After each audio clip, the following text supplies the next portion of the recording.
tuloy-gaya, hindi po natin ito natutukan. At hindi po, kasi nga po, wala naman pong estudyante sa eskwelahan. Kaya hindi po ito nag-prosper. Pero ngayon po, itutuloy po natin, magbibigay din po ako ma'am ng sa bawat eskwelahan ng implementing rules pa rin ma'am kung ano po yung ating susundin para po yun po naman din ang ating ipagagawa sa ating po mga estudyante.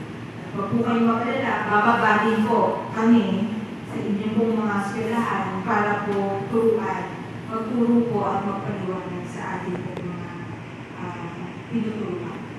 Ito po. Ang gusto ko lang po malaman, ganun pa rin po ba ang gusto nyo pong kapalit? Or mas mainam po kung school susunod? Kayo po.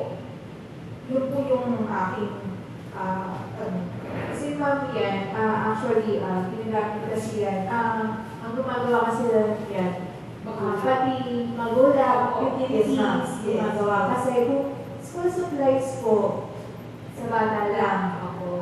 Kaya mas okay ka rin po sa amin kung bigas or goods para lang gamit po ng buong pamilya. Okay. Yun po. Yun lang po naman ang gusto kong maliwanagan. At huwag din po naman kayo mag-alala kasi yung pong eskwelahan na may pinakamarami dapat ibibigay na bigas. kukolekta po kami, meron din naman po nakalamang insentibo para po sa eskwelahan. Kaya ano po, magandang programa para po sa ating mga eskwelahan. At meron din po, i-involve po ang lahat mula po sa ating mga kabataan, hanggang po sa pinakamalubong ng ating pamilya. Ay involved na po dito po sa waste diversion natin. Okay? So malinaw po, yun pa rin na goods pa rin po. Bigas or goods. Kapatid. Pakihintay na lang ma'am yung pagdadala ko mga tsaka mag-schedule po talaga kami na orientation lang mga po sa bawat eskwelahan. So yun lamang po. With that, nakatapos na ba tayo na lahat ng thank you. Opo.